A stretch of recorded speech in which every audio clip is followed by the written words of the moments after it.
Hey everyone, it's Megamon here, and welcome to my post-commentary for Hyrule Warriors. Now, some of you guys might be a little bit confused since I uploaded the live commentary version. This is not the exact same footage. This is my own personal recorded footage, and, I have no commentary, no nothing. I have two separate playthroughs going on, so you guys are going to be seeing a lot of Hyrule Warriors. But don't worry, this one's kind of separate because it's going to be more informational, and hopefully, just by myself, I bring a style that some of you might prefer. So, we're only going to be tackling Legend Mode in this Let's Play. I might be mentioning the Adventure Mode, but unfortunately, that takes a lot of time to kind of go through, and so just that's just an insane order to, do at all. I mean, I might show off a couple, but that's about it. So, the first thing that you'll notice is that this is a new game plus, because I've already completed the campaign, and I'm going in on hard mode. These are also my weapon selections, which are incredibly OP, as well as Link. I didn't really give myself a whole lot of time, to go over the menus, but I am extremely overpowered. I am for this Let's Play, which is good. Well, okay, a couple of my characters aren't so much, but for the most part, most of mine are very, very, very overpowered. So, I'm talking over the cutscenes, and normally I wouldn't do this for any other game, but for Hyrule Warriors, it's not very important. I'm assuming that most of you guys have played Ocarina of Time, or at least have heard the story of Ocarina of Time, and it's essentially the same thing. It retreads it, and I don't mind it so much. I'll explain a little bit more of the plot points once we get to the more complicated quote-unquote bits, but for the most part, it's just sort of standard fare, although it is kind of interesting how they've done everything, because the cutscenes in this game are phenomenal. I think they give a very cinematic approach, and, the cinematography is amazing. It's like, especially here, this shows off, this is a very good cutscene, and I like how this kind of introduces Link as just a trainee. When I initially saw this, I was actually I'm not sure what the word is. I think I was expecting a lot more out of this story when I saw this bit. I thought he'd kind of like go through the ranks, or there'd be some sort of progression system within that. I was kind of thinking of a different game when I first saw these cutscenes from E3. I think it was announced at E3 during a Nintendo Direct around that time. I'm not sure. But definitely when I saw this announced, I thought it'd be a little bit different than how it did end up turning out, which was, well, Dynasty Warriors, which I actually have a interesting history with Dynasty Warriors, which I'll expand on later. So, if you guys haven't been paying attention, and there's not much to pay attention to. Dark Forces attack! Go attack them! That is our story so far. And that's just sort of how it goes throughout. So plot points aren't very, it's not elaborate. Although, for some reason, they seem to make it with this cutscene here. That's just, okay. I'm going to be talking over this voice's acting, and I know that sounds really weird, but I don't understand why they have this summary part here that gives you all this, exposition. It's pointless, time-consuming, and I could skip it, but it is technically part of the experience, so yeah. But these are pointless. I don't know why they're here, and it's not even visually impressive at all. It's not like, it's just literally showing us the same cutscene and explaining to us who these characters are. I understand that you have to be accessible to a level. This just makes no sense, though. I mean, it's a waste. But anyways, here's the information screen. I'm going to be going through some of the menus here. So this is Battlefield Info. That basically just shows where your captains are, which are important to keep around. Those are your objectives. Your warrior info. This is, as you can see again, I'm overpowered. I'm level 114 and 420 power. Almost all maxed out badges, although I'm waiting to upgrade a couple of them. I'm not sure why I am, though. But yeah. Those are your stats for your different weapons. Earlier, and these are your combos for your weapons, which are incredibly important. If you don't know your combos for your weapons, definitely check here, because some characters have Well, it's basically the same combination. I'll get to the gameplay once we get in there, but yeah, so check through those menus if you're really not sure. It's a great place to just sort of read up on stuff. It has a tutorial menu, which is fantastic in case you know nothing about the game. Something interesting on the Wii U gamepad, though, is that you'll see the tutorials on there, on the Wii U gamepad as it loads. Or is it just on the gamepad? I think it's just on the gamepad. It might also be on the screen, but I don't remember. We'll see it later, hopefully. Or I'll correct myself in editing. So here's the gameplay. So most of the gameplay, at least with the gamepad, you'll mainly be using the B and Y buttons. Now the B button is your light attacks, although they're not really light attacks, and Y is your strong attack. Something interesting the Dynasty Warriors game I'm going to assume this reflects upon the rest of the Dynasty Warrior games, but the strong attack is just one singular attack, and with this weapon, I'm able to charge up and do a special spin attack that's not exactly exclusive to this version of the weapon, but I think it goes faster, and you can combine it with your different combos a little bit easier. But yeah, for the most part, it's a really simple system, and which is great because it just allows you to go full out and just not really think too hard about how you're attacking, and more of like what you're attacking and how much you are attacking, because there are a lot of enemies on screen. That's actually something I'm continually interested about. Well, not interested, but I guess I think it's quite amazing how many like different characters they have animated on screen, even in the old PS2 versions of Dynasty Warriors. And it's just, there's so much going on, and I wonder how taxing that is on the system, which kind of leads this game to be it's not doesn't look bad, but it definitely is graphically inferior to a lot of other titles on the Wii U. Which is fine for the type of game it is. Like, it looks fine. I'm not going to ever say it doesn't, but, the flat terrain, lack of, it is kind of basic. Which is, again, fine for this type of game, because essentially what you're doing is just beating up characters. Oh, hey, here's Volga. Here's a boss. So, so there are a lot of bosses, and I'd actually consider... Not really some of them aren't really bosses. All of them feel like mini bosses to a point, but especially the characters. So your strategy here is essentially to dodge them, what button is that on the Wii U? I do not have that in my hand right now, so it's a little harder to explain. Well, you lock on with the R button, I believe so, and you can dodge with one of the 4 pad buttons. Now I've already blasted through him, but as you can see, once they do certain moves, a gauge will appear, and then you beat the shit out of them, and then you'll be able to do a special attack, which will take a lot, and I mean a lot, of their health. Generally, you want to wait for these, but Volga is actually a special case. Volga, Volga, I don't like fighting him. Mainly because it takes him forever to get to the gauge, and basically the only way... Like, he never does the attack you want him to do. Here, he's, like, dumbed down, and he's super easy to fight. But in all later battles, he's a lot more difficult. And one of the reasons, again, is because he never does that move that makes him, have the gauge appear. It's stupid. Oh, and here we find out that Link is indeed... Yeah, you saw it all coming. This story does not need to be here. I mean, it's nice that it is there, but it doesn't need to be there. But yeah, Volga's a difficult boss. His patterns are actually pretty easy to read, though, at least I think. I'll be going more in depth with the bosses as they go, but something I do like that this game does is that all the moves that the character bosses can do, you can perform. Like, there's no special treatment to them besides some extra power boosts that they get. Like, I'm wondering if I should show off one mission in free mode, but I'll stick mainly to the story. Behind the scenes in my brain.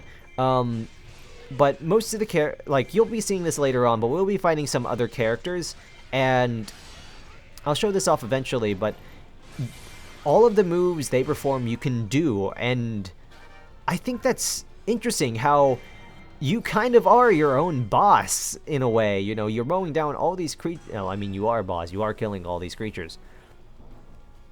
But so you kill all these creatures, and you're using all these special moves, but the enemy can do that too. And I think that's interesting. I kind of wish they expanded a bit more on that, because I think that would be a very interesting gameplay system to explore. Unfortunately, it's kind of confined in this very basic game. Which doesn't really, which is just fun for fun's sake, which is one of my more favorite aspects of the game. Now, my issue with going through this game in New Game Plus is that we don't exactly get all the items. You know, I have all the items offhand. So here, you would find a bomb. And so, like, in this objective point, you'd find a bomb. Like what I just used right now. Not exactly the best. Not exactly, you know, as dramatic, or it won't make you go through a tutorial or anything, which is good for the sake of commentary, not having to, you know, tutorial and just be boring in general. But I should probably explain what the objective points are. This game basically is like a capture. It's basically like capture the flag. You go from building from checkpoint to checkpoint, which are actually surprisingly natural. Like all the checkpoints feel surprisingly natural in the environments. Although I'll expand on that a bit later when we get to more complicated structures in the game. But you capture these places, and then you take them over, and then your men are stationed there. This allows the other enemies to try to come back in there and defeat them to retake the place. Now, you don't have to take over every single keep, although I prefer doing that just on a personally, because, hey, it feels complete, and that's kind of a self-imposed challenge, because really all you have to do is do what the menu tells you, which is actually fairly intuitive, you know, considering well, not exactly, the combat isn't exactly deep, but, you know, this could be perceived as a pretty complicated game. It isn't. It's very accessible, and I think that's what they were going for it. I've never played any of the other Dynasty Warrior games, but I do have a Dynasty Warriors box. I got my PS2 used from one of my friends. Well, one of my mom's friends, his son. So when I got the PS2, I got a game, you know, I got a bunch of games with it too. It was only $60. It was great. And so I ended up getting Dynasty Warriors 4 on it, and I'm like, cool. And then what was inside was Tekken, and so for the longest time, Dynasty Warriors just totally eluded me, and I just didn't really search it out. But, you know, since this game, I'm actually really curious about the game, and so I kind of wish I got it a lot sooner, because I find this game incredibly addictive. I don't know why. As I said in the live commentary, I guess it's just because I just have a lot of fun with it, but there's got to be something just a little bit more in this game that I just prefer over any other sort of grinding. Well, I guess it helps that it's action-based, but there's just something here. There's just something special here, and I might be burnt out on Dynasty on this kind of formula once I do try to get, not 100%, but at least get all the characters max level.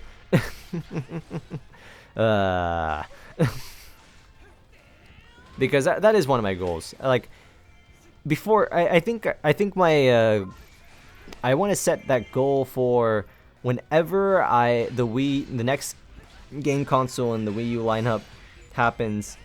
I want to finish Hyrule Warriors, and maybe I'll get more. Maybe they'll do more Dynasty Warrior spin-offs with other games. They're already doing that with Dragon's Quest on the PS4, which looks pretty fun. Although I've never played the Dragon's Quest game, so it might not be for me. Oh man, so something that's actually bugged me, and I'm not exactly sure why, and I kind of forgot of a reason, but if any of you guys can answer, that'd be lovely. In the live commentary version of this, Ross was able to go into that back part before we got to this point, and looking through the footage, I don't exactly see why he was able to go through the gates because I wasn't able to. And because I wanted to show off the magic meter, which I will explain soon once I activate it.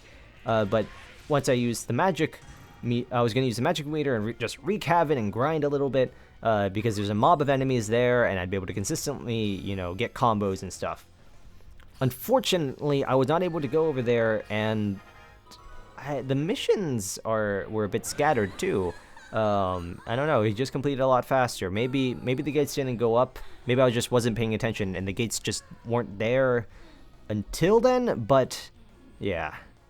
Anyways, we just summoned the Great Fairy, and I actually really like these cutscenes, despite not liking the Great Fairy design. It's not appealing. It's just a very curvy woman in leaf clothing, which is weird. I don't get it. But we get to bomb the opposition. It's beautiful. You'll be seeing a lot of these, actually. Although I kind of wish these had a bit more of a tactical use than just, you know, for flair. Because I think it'd be really cool if you could, like, purposefully lead your enemies, like, in free play mode, and then use, you know, the Great Fairy once, you know, the temple. But she's not really used as often as I'd like to have her be used. Because, again, what can be done from her is extremely powerful and just totally wrecks anything and anyone. Alright, so here is a mechanic that I should probably explain. So, I said earlier that your captains are pretty damn important, and they definitely are. So, the reason why is because they actually kind of do shit. Because, okay, well, all the soldiers are very incompetent, as you probably could tell. The AI is incompetent, and so are... Okay, boss. I forgot how quickly I go through this game. But here we have King Dodongo, and I'll explain him once I get to him. But the AI is generally useless, but the captains kind of pull them together, and they will, like, last. And you want them. So whenever they call for help, if you can manage, definitely bring them back to life by stepping into the green circles. This also applies to other characters on the battlefield, because sometimes you have to do that so they don't die. You can do this multiple times, and basically they will stay alive for as long as you are there and able to touch them, touch the green circle, and revive them. Although it's kind of a shallow gameplay mechanic, I do enjoy it. I think it's kind of cool. Although you can't do that in co-op, which is kind of makes me a little bit upset. I think that would have been cool for co-op, but oh well. So we're going to go to King Dodongo, and he's going to eat some bomb rocks. His strategy, I'll get to it when he's there. Yeah, here I'm actually was trying to figure out how to get over to the other side because I just didn't remember. So here's King Dodongo. So what he will do here is breathe fire and suck in stuff to do a huge fireball. And also what I'm doing right now is in magic mode, where 1, I can't get knocked back, and 2, I can rack up a combo to get bonuses like more rupees, more XP. This is extremely useful for grinding, but also it's just sort of cool. But it has also has another use, which I'm using right here, is to stab your bosses and basically instantly erase their, instantly get them into the gauge mode. Which I guess that's what I'll have to call it. But the gauge will show up, and then you just beat them up until you get to use a cutscene, which you'll see very soon. There's also another mechanic I didn't mention, is the SP bar, which you will be using, I guess, frequently depending on the mass of your enemies. But basically, it's just a huge wipeout move that always looks cool. There's not a single time I ever thought it didn't. Oh man. Oh wow, I went through the stage really quickly. I didn't actually realize how fast I did this. What I was gonna do with this part is just explain the gameplay mechanics, so I could just sort of, you know, go off on little tangents for the rest of it. But I might have to expand a little bit later on things. Contrary to, it's not very. But back to the boss. You throw bombs in its mouth, King Dodongo's mouth, and he goes down. And this is the most effective way of hurting him. Although, if you were to so choose, you could technically beat him up without ever activating this mode. as you just saw me do there, because he does take chip damage. It's just very preferable to, okay, you guys aren't seeing this, but my video just, oh no, ah crap. Sorry guys, so what ended up happening is that Final Cut Pro crashed on me, but what I was saying before is that being in the focus mode and then hitting them down so the gauge, the triangle gauge goes down, is a lot more preferable compared to that. A little bit more energized. I just had a energy drink. Anyways, so we're gonna continue on to the story, which there isn't much, but Impa saves our lives. Oh boy. Oh, something that you guys might have noticed. This is actually a day after I recorded the part because I was lazy. I'm like, no, not doing that today. So what I ended up doing, I just learned about color grading recently. So I color graded all the footage. And that's going to be the entire Hyrule Warriors post commentary is me doing that. So if it looks more bright or dark or better than the game that you have, then it should, because I know now how to color correct and do exposures and all that cheese.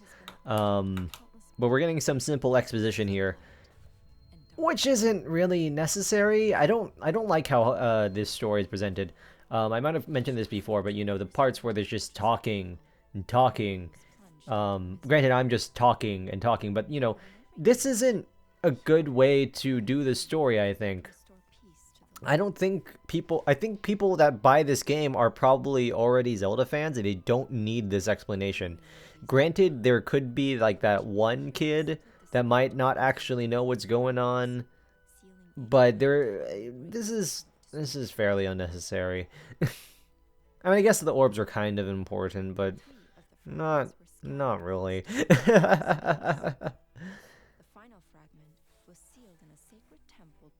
So apparently one of the fragments was sealed into the Master Blade, and that's why we only have to find 3 objects and go to the sword at the end of the game.